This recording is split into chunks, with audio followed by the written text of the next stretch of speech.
കൃഷ്ണായ വാസുദേവായ ഹരയേ പരമാത്മനെ പ്രണതക്ലേശനാശായ ഗോവിന്ദായ നമോ നമഃ. ശ്രീമദ് ഭാഗവതം ഏകാദശസ്കന്ധം അധ്യായം 14. നമ്മൾ ശ്ലോകം 7 ചെയ്ത് നിർത്തി. എന്താ പറഞ്ഞാൽ സത്വരജസ്തമോ ഗുണങ്ങളുടെ ഏറ്റക്കുറച്ചിലനുസരിച്ചിട്ട് എല്ലാവരുടെയും വേദം പഠിച്ച പണ്ഡിതന്മാരുടെയൊക്കെ ബുദ്ധിയിലും നല്ല വ്യത്യാസം ഉണ്ടാവും. അപ്പോൾ എല്ലാവരും അവനവൻ്റെ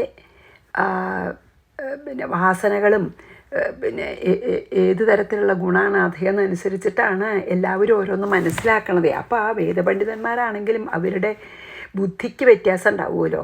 അത് കാരണം അവരവരുടെ പ്രകൃതിക്ക് അനുയോജ്യം അല്ലെങ്കിൽ അനുസൃതമായിട്ടാണ് വേദാർത്ഥങ്ങളെ വ്യാഖ്യാനിക്കുക. അപ്പോൾ കുറച്ച് വ്യത്യാസം ഉണ്ടാവുള്ളൂ. അപ്പോൾ അതിലൊക്കെ വ്യത്യാസം കാണാം. ഇങ്ങനെ ഈ സ്വഭാവത്തിലുള്ള വ്യത്യാസം കൊണ്ട് മനുഷ്യർക്ക് പലതരത്തിലുള്ള ബുദ്ധി ഉണ്ടല്ലോ. ചിലർ പാരമ്പര്യമൊക്കെ ബഹുമാനമായിട്ട്, ചിലർ വിരുദ്ധമായിട്ട്, അങ്ങനെയൊക്കെ കാണാം. അതാണ് ഇപ്പോൾ ഇതിൽ പറഞ്ഞത്. ഇനി 8 വായിക്കാം. 8ാമത്തെ ഒക്കെ ഏവം പ്രകൃതി വൈചിത്ര്യാദ് ഭിദ്യന്തേ മതയോ നൃണാം പാരമ്പര്യേണ കേഷാം ചിത് പാഖണ്ഡമതയോ പരേ. അങ്ങനെ പലരും പലതരത്തിലാണെന്ന് പറയുകയാണ്. ഏവം ഇപ്രകാരം, ഇന്നലെ പറഞ്ഞുവല്ലോ നമ്മൾ ജാബാലി മുനിയുടെയൊക്കെ. ഏവം ഇപ്രകാരം, അതായത് പലതരത്തിലുള്ള ആൾക്കാരുണ്ട്. ഇപ്പോൾ വേദത്തിൻ്റെ അറിവുണ്ടാവും, വേദത്തിലത്തെ അറിവൊക്കെ ഉണ്ടാവും, പക്ഷെ അവരുടെ അഭിപ്രായമൊക്കെ വ്യത്യാസം നമുക്കറിയാലോ. അങ്ങനെ ഏവം ഇപ്രകാരം പ്രകൃതി വൈചിത്ര്യാത്, അതായത് ഓരോരുത്തരുടെയും വാസനയുടെ വ്യത്യാസം കൊണ്ട് അല്ലെങ്കിൽ സത്വരജസ്തമോ ഗുണങ്ങളുടെ ആധിക്യം കൊണ്ടോ കുറവ് കൊണ്ടോ എന്താ വെച്ചാൽ അത് കേഷാം ചിത് ചില മനുഷ്യരുടെ കേഷാം ചിത് നൃണാം എന്ന് പറഞ്ഞാൽ ചില മനുഷ്യരുടെ മതയ ബുദ്ധി പാരമ്പര്യേണ, ചിലർക്ക് പാരമ്പര്യമായി പറയണതിനോടൊക്കെ, അതായത് വലിയ ഋഷിമാരൊക്കെ പറഞ്ഞതിനോടൊക്കെ ഭയങ്കര ബഹുമാനം, അതിനെ എതിർക്കൊന്നുമില്ല. ഭിദ്യന്തേ, ചിലർക്ക് പാരമ്പര്യമായി തന്നെ അത്, ചിലർക്ക് അതിനോട് യോജിപ്പ്. അവരെ മറ്റു ചിലർ പാഖണ്ഡമതയ, അതായത് വേദത്തിന് വിരുദ്ധമായിട്ടുള്ളവരെയാണ് പാഖണ്ഡന്മാരെന്ന് പറയുക. അതായത് വേദത്തിനെ പ്രമാണമായി കരുതാത്തവരെയാണ് പാഖണ്ഡന്മാരെന്ന് പറയുക. അതാണ് പറഞ്ഞത്. ഇതിൽ തന്നെ ചില ആൾക്കാർ തൻ്റെ പ്രകൃതിയുള്ള സ്വഭാവം കാരണം പാരമ്പര്യത്തെ അനുസരിച്ച് പോരുന്നു. ചിലരെ വേദവിരുദ്ധ ബുദ്ധികൾ, അതായത് പാഖണ്ഡന്മാരായിത്തീരുന്നു. അതൊക്കെ ഇങ്ങനെ വെറുതെ പറയാണ്. ഏവം പ്രകൃതി വൈചിത്ര്യാദ് ഭിദ്യന്തേ മതയോ നൃണാം പാരമ്പര്യേണ കേഷാം ചിത് പാഖണ്ഡമതയോ പരേ. ഇനി 9. മന്മായാമോഹിതധിയ പുരുഷർഷഭ ശ്രേയോ വദന്ത്യനേകാന്തം യഥാ കർമ്മ യഥാ രുചി. പിന്നെന്താ പറഞ്ഞ വെച്ചാൽ, ഹേ പുരുഷർഷഭ, ഹേ പുരുഷശ്രേഷ്ഠ, ഉദ്ധവനോട് പറയാണല്ലോ. മായാമോഹിതധിയ, ഇങ്ങനെ മായയാൽ മോഹിക്കപ്പെട്ട പുരുഷാഹ ആൾക്കാർ, യഥാ കർമ്മ, അവരവരുടെ ഇഷ്ടമുള്ള മായയിൽ മോഹിതരായിട്ട് അവരവരുടെ കർമ്മം യഥാരുചി ശ്രേയ, അവനവൻ്റെ വാസനയും ഇഷ്ടവും അനുസരിച്ച് അനേകാന്തം വദന്തി, പലതിനെയും ഇതാണ് അധികം നല്ല മാർഗം, ഇതാണ് അധികം നല്ല മാർഗം, അവനവൻ്റെ രുചി അനുസരിച്ച് പറയുകയാണ് ഓരോരുത്തരെയും. അപ്പോൾ നമുക്ക് ശരിക്കും പറയാച്ചാൽ ഭഗവാൻ പറയണത് തന്നെ പ്രമാണമായിട്ട് എടുക്കാൻ വയ്ക്കൂ അല്ലേ? കാരണം ഓരോരുത്തരും അവനവൻ്റെ അഭിപ്രായമൊക്കെ പറയുക, അതൊന്നും ശരിയായിക്കൊള്ളണമെന്നില്ല.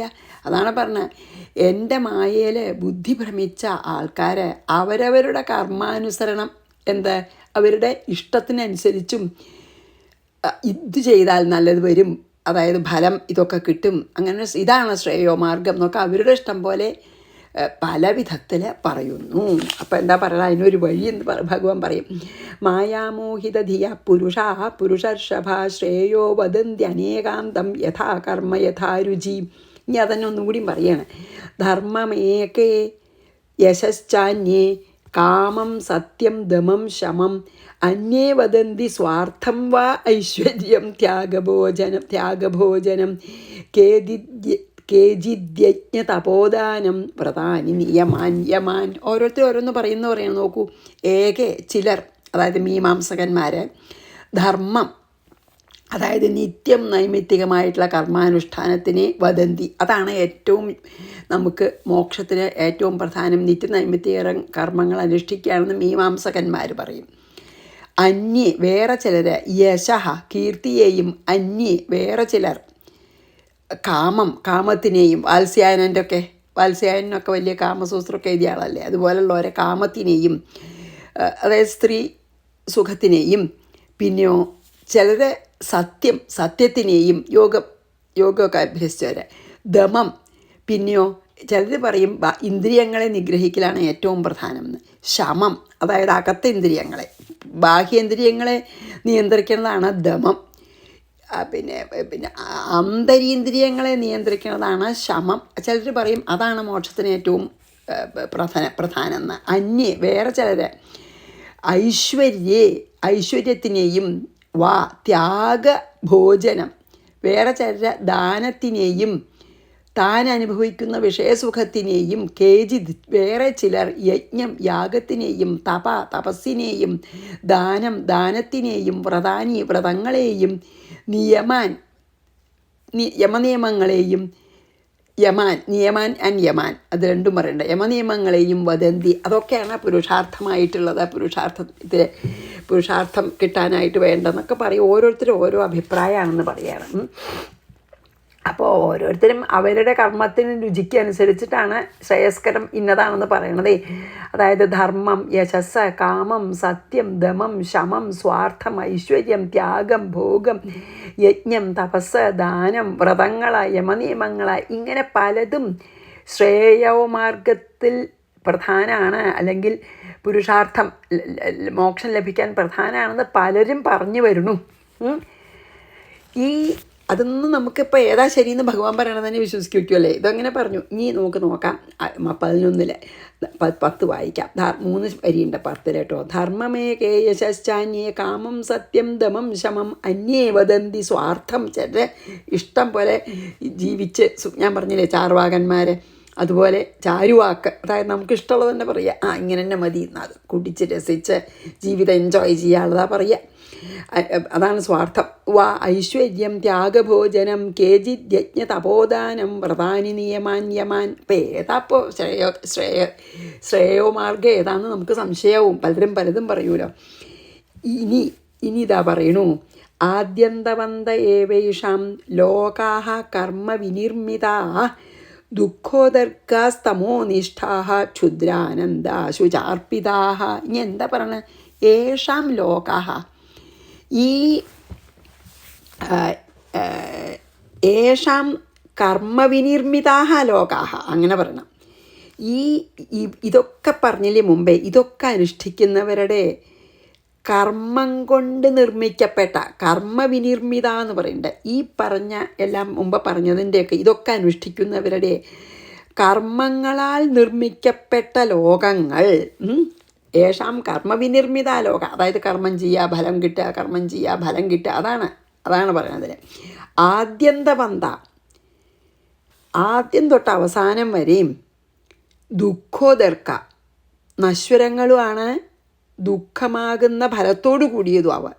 തമോനിഷ്ഠ, അജ്ഞാനം നിറഞ്ഞതും, ക്ഷുദ്രാനന്ദ, നിസ്സാരമായ നൈമിഷിക ആനന്ദത്തോടു കൂടിയതും, ശുചാർപ്പിതാഹ, അതായത് അനുഭവിക്കുമ്പോൾ തന്നെ അത് വേഗം കഴിയും, ഭോഗകാലത്ത് തന്നെ. പിന്നെന്താണ് ശുചാർപ്പിത വെച്ചാൽ അത് അനുഭവിക്കുമ്പോൾ തന്നെ ദേഷ്യവും അസൂയയും ഒക്കെ തോന്നും, ഒക്കെ ചെയ്യണതാണ് ഈ പറഞ്ഞ അനുഷ്ഠാനങ്ങൾ. ഫലം ആഗ്രഹിച്ച് ചെയ്യണതാണ് ഭഗവാൻ പറയണത് കേട്ടോ. ഇതൊക്കെ മുമ്പ് പറഞ്ഞതൊക്കെ ശ്രേയോമാർഗമായിട്ട് പറയുന്നുണ്ട്. പക്ഷേ ഈ സാധനം ഇതൊക്കെ അനുഷ്ഠിക്കുന്നതിൻ്റെ ഫലമായി കിട്ടുന്ന ഈ കർമ്മഫലം കൊണ്ടുണ്ടാക്കിയ ലോകങ്ങൾ ആദ്യത്തിലും അവസാനത്തിലും ഒക്കെ ദുഃഖകരങ്ങളും, പിന്നെയും നമ്മുടെ മോഹങ്ങളെ വർദ്ധിപ്പിക്കുന്നതും, അസൂയാദി ദോഷങ്ങൾ മനസ്സിൽ മുളപ്പിക്കുന്നതും, വെറും നൈമിഷികമായ ആനന്ദത്തെ പ്രദാനം ചെയ്യുന്നവയും ആകുന്നു എന്നാണ് പറഞ്ഞത്. ഇപ്പം ഈ മുമ്പ് പറഞ്ഞ അനുഷ്ഠാനങ്ങളൊക്കെ നമ്മൾ ഫലം ആഗ്രഹിച്ച് ചെയ്യുമ്പോൾ നമ്മൾ കർമ്മം കൊണ്ട് ഈ ലോകം ഉണ്ടാക്കുകയാണ്. എന്നിട്ട് നമുക്ക് നൈമിഷികമായിട്ടൊക്കെ ദുഃഖം കിട്ടിയെന്ന് വരാം, പക്ഷേ എപ്പോഴും അത് ദുഃഖത്തിൽ കലാശിക്കുന്നു. അത് മാത്രമല്ല, അത്ര തമോനിഷ്ഠാണ്, അജ്ഞാനം കൊണ്ട് നിറഞ്ഞതാണ്. പിന്നെയോ നമുക്ക് കിട്ടുന്ന സുഖമാണെങ്കിൽ വളരെ നൈമിഷികം. മാത്രമല്ല, ആ സുഖം അനുഭവിക്കുന്ന കാലത്ത് തന്നെ അസൂയയും ദേഷ്യവും അങ്ങനത്തെ നെഗറ്റീവ് ഗുണങ്ങളൊക്കെ ഉണ്ടാവുകയും ചെയ്യും. അതൊക്കെ ഉള്ളതാണ് ഇനിയും. അപ്പോൾ അല്പാനന്ദം നൽകുന്നതും അസൂയ മുതലായിട്ടുള്ള ദോഷങ്ങൾ മനസ്സിൽ ഉണർത്തുന്നവയും ഒക്കെയാണ് ഈ പറഞ്ഞ അനുഷ്ഠാനങ്ങൾ ഫലം ആഗ്രഹിച്ച് ചെയ്യണത് കേട്ടോ. ഇനി ഭഗവാൻ ശരിക്കും തുറന്ന് പറയുകയാണ്, ഭക്തി തന്നെയാണ് പരമശ്രേയസ് എന്ന് പറയുന്നു കേട്ടോ. അത് വളരെ നല്ലൊരു ഇതാണ്. മയ്യർപ്പിതാത്മ 11 വായിക്കണം. ആദ്യന്തവന്ത ഏവൈഷാം ലോകാ കർമ്മ വിനിർമ്മിതാ ദുഃഖോദർക്കാസ്തമോനിഷ്ഠാ ക്ഷുദ്രാനന്ദ ശുചാർപ്പിതാ. കർമ്മം ചെയ്ത്, അതാണ് നമുക്ക് മനസ്സിലാക്കേണ്ട, കർമ്മം ചെയ്ത് കിട്ടണ എല്ലാ സുഖങ്ങളും നശിക്കും. നമുക്ക് കർമ്മം കൊണ്ട് നിത്യാനന്ദം കിട്ടാൻ സാധിക്കില്ല. അങ്ങനെ നമ്മൾ പറഞ്ഞല്ലോ മുമ്പേ, കർമ്മം കൊണ്ട് കിട്ടുന്ന സുഖങ്ങളൊക്കെ നശ്വരാണെന്ന് ഓർത്തിട്ടാണ് നമുക്ക് വൈരാഗ്യം വരണതേ. അതാണ് നമ്മൾ എപ്പോഴും മനസ്സിനോട് പറയണം, ശരിയാണ്, അപ്പോൾ ഇത് കിട്ടി, ഇത് എത്ര കാലം നിലനിൽക്കുന്ന അറിയോ. നമുക്കെപ്പോഴും ഭയമാണേ, അപ്പോൾ നമുക്ക് തന്നെ അറിയാലോ അത്. അപ്പോൾ അതങ്ങനെ പറഞ്ഞിട്ടാണല്ലോ വൈരാഗ്യം വരിക എന്നൊക്കെ നമ്മൾ മുമ്പ് പറഞ്ഞു. അപ്പോൾ കർമ്മം കൊണ്ട് നമുക്ക് ലഭിക്കണ എല്ലാതും നമുക്ക് നഷ്ടപ്പെടും. അപ്പോൾ ഇനി എന്താ ഭഗവാൻ പറയണറിയോ? മയ്യർപ്പിതാത്മനസഭ്യ നിരപേക്ഷസ്യ സർവത മയാത്മനാ സുഖം യത്തത് കുത സ്യാദ് വിഷയാത്മനാം.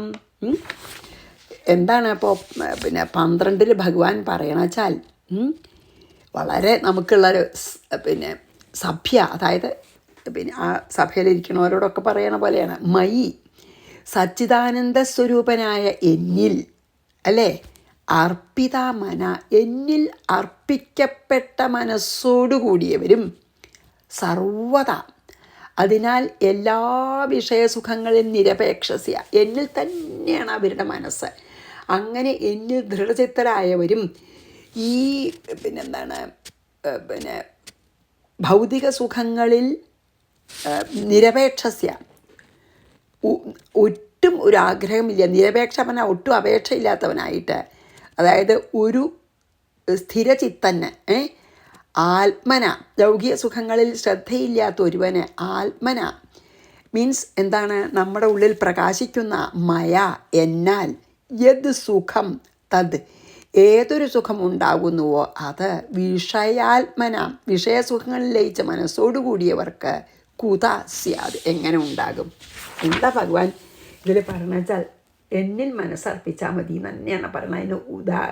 അതിനൊരു വഴി എന്താ വെച്ചാൽ, മനസ്സിനെ ബാഹ്യമായിട്ടുള്ള എല്ലാ ഭൗതിക വിഷയങ്ങളിൽ നിന്നും പിൻവലിച്ച് നിത്യാനന്ദ സ്വരൂപനായ എന്നിൽ ഉറപ്പിച്ച ഒരാൾക്ക് ലഭിക്കുന്ന ആ ഒരു ആനന്ദം ഉണ്ടല്ലോ, അത് വിഷയികൾക്ക്, വിഷയത്തിൽ മുഴുകിയവർക്ക് എങ്ങനെ കിട്ടും എന്നാണ് പറയണത്. അതിൻ്റെ അർത്ഥം എന്താ? എന്നിൽ ദൃഢചിത്തത ഉള്ളവർക്ക് എന്തൊക്കെ ബാക്കിയുള്ളത് വന്നാലും മനസ്സിന് ശാന്തി ഉണ്ടാവും. ദുഃഖത്തിലും ശാന്തി എന്ന് പറയും. അത് എത്ര ശരിയല്ലേ? അത് നമുക്ക് തന്നെ പലപ്പോഴും അനുഭവമാവും. ദുഃഖമൊക്കെ ഉണ്ടാവും, പക്ഷെ ഭഗവാനിൽ അങ്ങടെ എല്ലാം നമ്മൾ അർപ്പിച്ച് നമ്മളെ തന്നെ ഭഗവാനെ അങ്ങടെ ഏൽപ്പിക്കുമ്പോൾ, ഇനി ഭഗവാനെല്ലാം ഭഗവാന്റെ ഇഷ്ടം പോലെ നടത്തട്ടെ, എനിക്ക് ഭഗവാനല്ലാതെ ആരുമില്ല എന്നൊരു ശരണാഗതി മനോഭാവം നമുക്ക് വന്നാൽ, ഏത് ദുഃഖത്തിലും നമുക്ക് ദുഃഖം ഉണ്ടാവില്ല എന്ന് പറയുന്നില്ല, പക്ഷേ ഏത് ദുഃഖത്തിലും ഒരു ശാന്തി അനുഭവപ്പെടും. അതാണ് ശരിക്കും ഇതിൽ ഭഗവാൻ പറയണത്. എത്ര ശരിയല്ലേ? അതാണ് വളരെ നമുക്കൊരു ഏറ്റവും വേണ്ട ഒരു ഉപദേശമാണ് അപ്പോൾ നമുക്ക് ഉദ്ധവനോട് കൊടുക്കുന്നത് ഭഗവാൻ. ഉദ്ധവ, എന്നിൽ തന്നെ സർവാത്മന അർപ്പിച്ച മനസ്സോടു കൂടിയ ഒരാൾക്കും, അങ്ങനെയാകുമ്പോൾ എന്നിൽ സർവാത്മന ഉറപ്പിക്കുമ്പോൾ ബാക്കിയുള്ളവരൊന്നും എന്തൊന്നുമില്ലാത്ത ആഗ്രഹം ഉണ്ടാവില്ലേ ഭൗതിക വിഷയങ്ങളിൽ. അങ്ങനെ ആഗ്രഹമില്ലാത്തവനുമായിട്ടുള്ള ഒരു ഭക്തനുണ്ടാകുന്ന ആ സച്ചിദാനന്ദമൂർത്തിയിൽ അർപ്പിച്ച മനസ്സുകൊണ്ടുണ്ടാകുന്ന ആനന്ദം ഉണ്ടല്ലോ, അത് കാരണം എപ്പോഴും ഭഗവാൻ ആത്മസ്വരൂപനായിട്ട് പ്രകാശിക്കുന്നുണ്ട് അങ്ങനെയുള്ള ഭക്തൻ്റെ ഉള്ളിൽ. എല്ലാവരുടെ ഉള്ളിലും ഉണ്ട്, പക്ഷേ മറയാണ്. അപ്പോൾ ഭക്തനെ അത് ആ പ്രകാശം അനുഭവമുള്ളൂ. ഭക്തൻ്റെ ഉള്ളിലും ബാക്കി എല്ലാവരുടെ ഉള്ളിലും പ്രകാശിക്കുന്നില്ല. പക്ഷെ ഭക്തി വർദ്ധിച്ച് മനസ്സ് പരിശുദ്ധമാകുമ്പോൾ ആ ഭഗവത് പ്രകാശം നമുക്ക് അനുഭവമാവും എന്ന് പറയാണ്.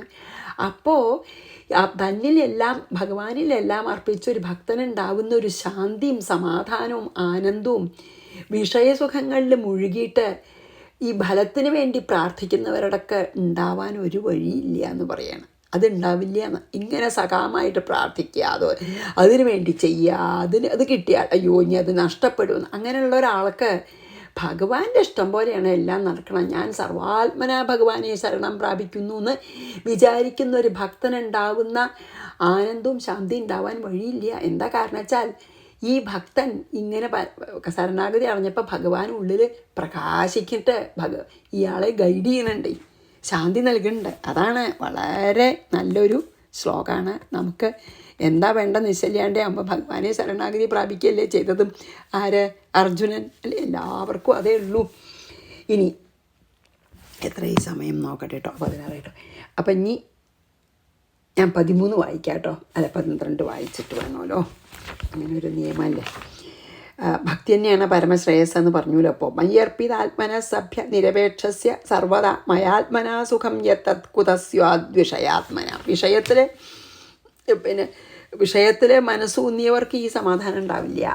അകിഞ്ചനസ്യ ദാന്തസ്യ ശാന്തസ്യ സമചേതസ മയാ സന്തുഷ്ടമനസഃ സർവാഹ സുഖമയ ദിശ. എന്താണ് 13 പറയണേ? അകിഞ്ചന ദരിദ്രൻ, സ്വന്തമായിട്ട് ഭഗവാനല്ലാതെ ആരുമില്ല അയാളെ അകിഞ്ചനൻ എന്ന് പറഞ്ഞാൽ. സ്വന്തമായിട്ടൊന്നുമില്ലാത്ത ആളാണ് ദരിദ്രൻ, അതിനാണ് അകിഞ്ചനൻ പറയുക. അകിഞ്ചനസ്യ ദരിദ്രനും ദാന്തസ്യ അതുകൊണ്ട് ഇന്ദ്രിയ നിഗ്രഹം ചെയ്തവനും. ദരിദ്രനാണ്, അപ്പോൾ ഒന്നും സാധിക്കില്ലല്ലോ, അപ്പോൾ പിന്നെ വേണ്ടാന്ന് വയ്ക്കും. അങ്ങനെ ദാരിദ്ര്യം കൊണ്ട് ഇന്ദ്രിയ നിഗ്രഹം ചെയ്തവനും. അതായത് ഇപ്പോൾ ശരിക്കും പറയാച്ചാൽ ദാരിദ്ര്യമൊന്നും അനുഭവിച്ചതന്നെ ഇല്ല കുചേലൻ അല്ലേ, ദരിദ്രനാണെങ്കിലും.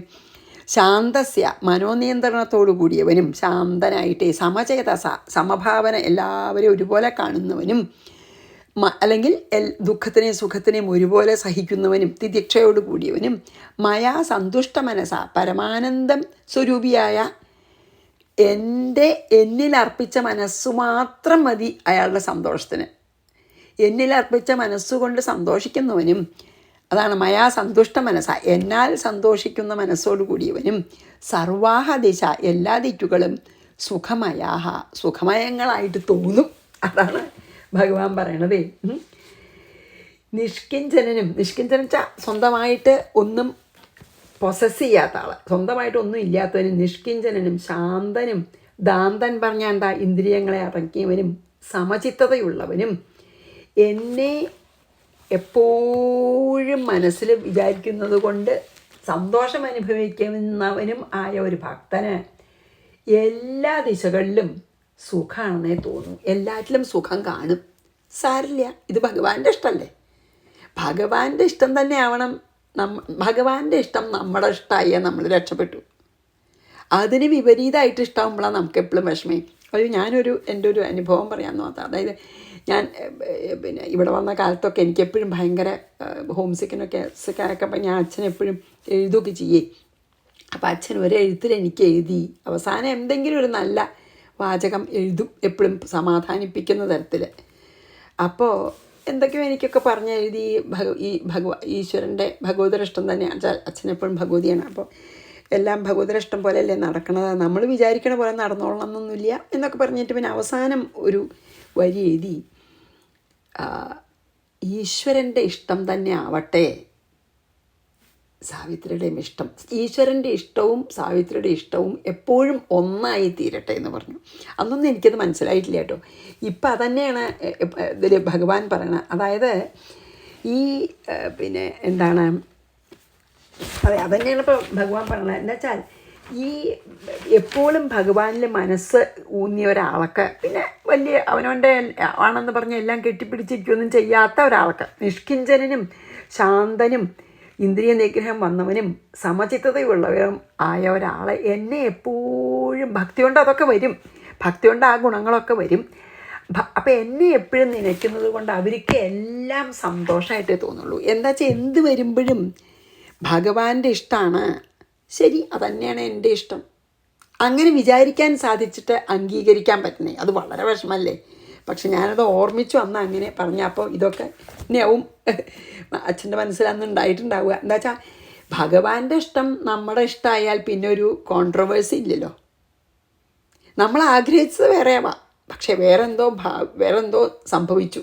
അപ്പോൾ നമ്മൾ എന്ത് വിചാരിക്കുക, ഇതാണ് ഭഗവാന്റെ ഇഷ്ടം, അതന്നെയാണ് എൻ്റെ ഇഷ്ടം. കാരണം ഭഗവാൻ എനിക്ക് ശ്രേയസ്കരമായിട്ടുള്ളതേ നൽകൂ എന്ന് ഭഗവാൻ നല്ല വിശ്വാസം ഉണ്ടെങ്കിൽ തൽക്കാലം നമുക്ക് ഇത്തിരി വിഷമം ഉണ്ടെങ്കിലും ഇതാണ് ശ്രേയസ്കരെന്ന് നമുക്ക് മനസ്സിലാക്കി അംഗീകരിച്ചാൽ വിഷമം തീർന്നുവല്ലോ. ഇപ്പോൾ കുട്ടികളൊക്കെ നമ്മളെ മരുന്ന് കൊടുക്കുമ്പോൾ അത് വേണ്ടാന്ന് പറഞ്ഞ കരയൊക്കെ ചെയ്യുമ്പോൾ കുറച്ച് വലുതായാൽ നമുക്ക് പറഞ്ഞ് മനസ്സിലാക്കാം. എന്താ അറിയോ, സാരല്ലേ അതൊരു സ്പൂണ് വിഷമിച്ച് അങ്ങോട്ട് കഴിച്ചോളൂ, എന്നാൽ ഈ വേദനയൊക്കെ മാറും എന്ന് മനസ്സിലാക്കുമ്പോൾ ആ കുടിക്കുന്ന വിഷമം കുറച്ച് വലുതായ കുട്ടികൾക്ക് മനസ്സിലാവുക. അതുപോലെ നമുക്ക് ഭഗവാൻ നമുക്ക് തരുന്നതൊക്കെ നമ്മുടെ ശ്രേയസ്സിനാണെന്ന് നമ്മൾ ഉറപ്പിക്കാൻ സാധിച്ചാൽ അപ്പം പിന്നെ നമുക്ക് എന്ത് വന്നാലും സുഖം തന്നെയാണ് തോന്നുമല്ലോ. അതാണ് വളരെ വളരെ നല്ലൊരു ഉപദേശമാണല്ലോ ഭഗവാൻ നമുക്കൊക്കെ നൽകണത്. അകിഞ്ചനസ്യ ദാന്തസ്യ ശാന്തസ്യ സമചേതസ മയ സന്തുഷ്ട മനസ്സ. എന്നെ മനസ്സിൽ കണ്ടത് കൊണ്ട് തന്നെ ആ ഭക്തന് സന്തോഷമാണ്. അപ്പം ഞാൻ നൽകുന്നതൊക്കെ ശ്രേയസ്കരാണെന്ന് വിശ്വസിച്ചിട്ട് എല്ലാറ്റിലും സന്തോഷം കാണാൻ പറ്റും. അതാണ് വളരെ അതൊക്കെ ശരിക്കും നമുക്ക് പ്രയത്നിച്ച് കിട്ടുന്നതൊന്നല്ല, ഭഗവത് കൃപ കൊണ്ടുണ്ടായാൽ നന്നായി. അപ്പം അതിനും നമുക്ക് ഭഗവാനെ ശരണാഗതി അടയാൻ മാത്രമേ പറ്റുള്ളൂ അല്ലേ. ഭഗവത് കൃപ കൊണ്ട് വേണം അത് കിട്ടാനേ. മനുഷ്യപ്രയത്നം കൊണ്ടൊന്നും അല്ലെങ്കിൽ പുരുഷപ്രയത്നം കൊണ്ടൊന്നും പൗരുഷം കൊണ്ടൊന്നും നേടിയെടുക്കാവുന്നതല്ലല്ലോ ഭഗവത് കൃപ.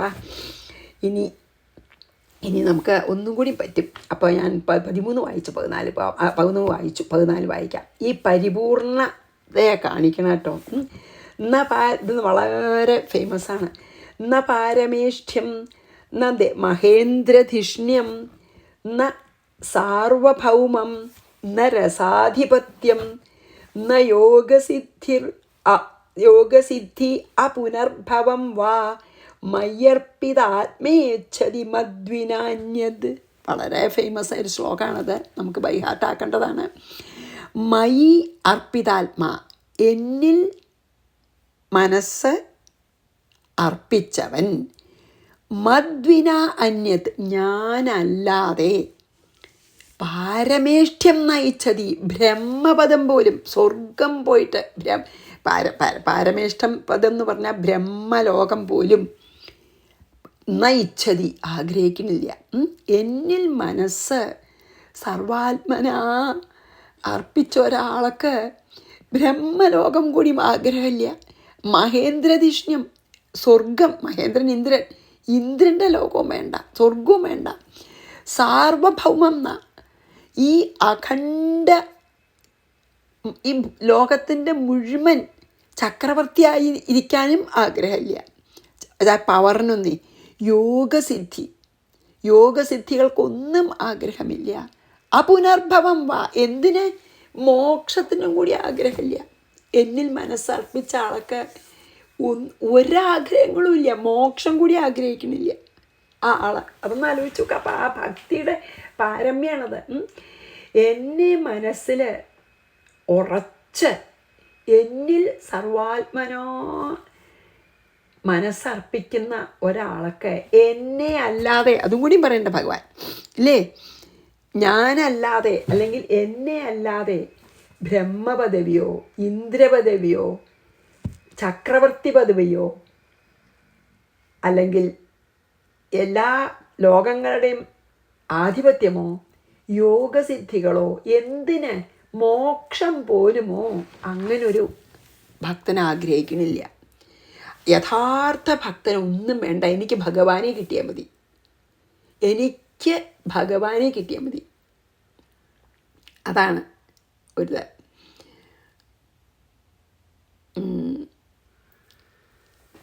അത് വളരെ എനിക്ക് ഭഗവാനെ കിട്ടും മാത്രമേ വേണ്ടൂ. അപ്പോൾ അതിനുള്ള വഴി നോക്കുക, അത്രയേ ഉള്ളൂ. വേറെ ഒന്നും ആഗ്രഹം തന്നെ ഇല്ലേ.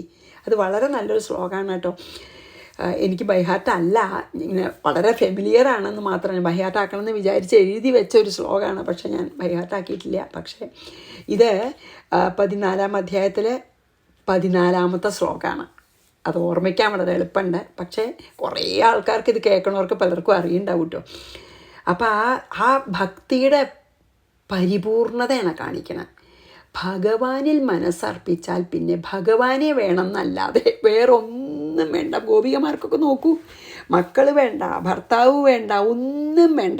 അവരെല്ലാം എന്തിനു പറയണു? പോവാൻ സമ്മതിക്കാത്ത ഗോപിക ശരീരം തന്നെ ഉപേക്ഷിച്ചു.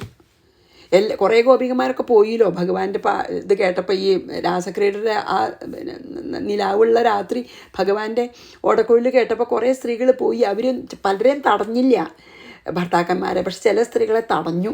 ആ തടഞ്ഞ സ്ത്രീകൾക്ക് ദുഃഖം കൊണ്ടേ ഭഗവാനെ വേണം എന്നുള്ളതുകൊണ്ട് എന്ത് ചെയ്തു? ദേഹം കൂടി ത്യജിച്ചു. ദേഹം അവിടെ വീണു, അവരുടെ ആത്മാവ് ഭഗവാന്റെ കൂടെ പോയി. അതാണ് പറഞ്ഞത്. ഒന്നിനും ആഗ്രഹിക്കുന്നില്ല ഭഗവാനെ ഒഴിച്ച്. ബ്രഹ്മലോകം വേണ്ട, സ്വർഗം വേണ്ട, പിന്നെ സർവ ചക്രവർത്തിയാവണ്ട, രസാദാൻ ഈ താഴത്തുള്ള ലോകങ്ങളുടെ ആധിപത്യം വേണ്ട, യോഗസിദ്ധികൾ വേണ്ട, മോക്ഷം പോലും വേണ്ട. ആർക്ക്? എന്നിൽ സർവാത്മനാ മനസ്സിനെ അർപ്പിച്ച ഒരു ഭക്തന് എന്നാണ് ഇതിൽ പറഞ്ഞത്. അപ്പം നമുക്ക് എത്ര ഈ സമയം നോക്കട്ടെ. അപ്പം നിർത്താം. ഞാൻ ഇവിടെ ഒന്നും കൂടി വായിക്കാതെ. ന പാരമേഷ്ഠ്യം ന മഹേന്ദ്രധിഷ്ണ്യം. പാരമേഷ്ഠ്യം വെച്ചാൽ ബ്രഹ്മലോകമാണ് കേട്ടോ. മഹേന്ദ്രൻ വെച്ചാൽ ഇന്ദ്രൻ, സ്വർഗം. ന സാർവഭൗമം ചക്രവർത്തിയെ, അതായത് സാമ്രാട്ട്. നരസാധിപത്യം, അതായത് ഈ അണ്ടർവേൾഡ്സിൻ്റെ ഒക്കെ ആധിപത്യം. ന യോഗസിദ്ധി, യോഗസിദ്ധികളുണ്ട്, പല സിദ്ധികളും ഉണ്ടല്ലോ. അപ്പോൾ ഈ പരകായ പ്രവേശം പോലെ, അതായത് നമുക്ക് ഐശ്വര്യങ്ങൾ, അഷ്ടൈശ്വര്യങ്ങളൊക്കെ കിട്ടുമല്ലോ യോഗസിദ്ധി ഉണ്ട്. അതൊന്നും വേണ്ട. അപുനർഭവം അപുനർഭവം എന്ന് വെച്ചാൽ പുനർജന്മമില്ലാത്ത മോക്ഷം. മയ്യർപ്പിതാത്മേച്ഛതി മദ്വിനാന്യ, ഞാനല്ലാതെ എന്നിൽ മനസ്സർപ്പിച്ചവർക്ക് വേറെ യാതൊന്നും വേണ്ട എന്ന് പറഞ്ഞ്, അല്ലെങ്കിൽ ഒരു ഭക്തന് ഞാനാണ് ഏറ്റവും പ്രിയപ്പെട്ടതും പ്രിയപ്പെട്ടവനും എല്ലാം ഞാനാണ് എന്ന് പറഞ്ഞ് നമുക്കിവിടെ നിർത്താം. അതുപോലത്തെ ഭക്തി നമുക്ക് ഉണ്ടാവണേന്ന് നമുക്ക് ഭഗവാനും ഭവേ യഥാ ഭക്തി പാദയോ തവ ജായതേ തഥാ കുരുഷ്വ ദേവേശ നാഥസ്ത്വം നോ യഥ പ്രഭോ എന്നുള്ള ഭാഗവതത്തിൽ തന്നെ ഒരു ശ്ലോകം ചൊല്ലി നമുക്കിന്നിവിടെ നിർത്താം. ശ്രീകൃഷ്ണാർപ്പണമസ്തു. സർവത്ര ഗോവിന്ദനാമ സങ്കീർത്തനം. ഗോവിന്ദ ഗോവിന്ദ. ഗുരുവായൂരപ്പ ശരണം. സമസ്താപരാധം ക്ഷമസ്വ.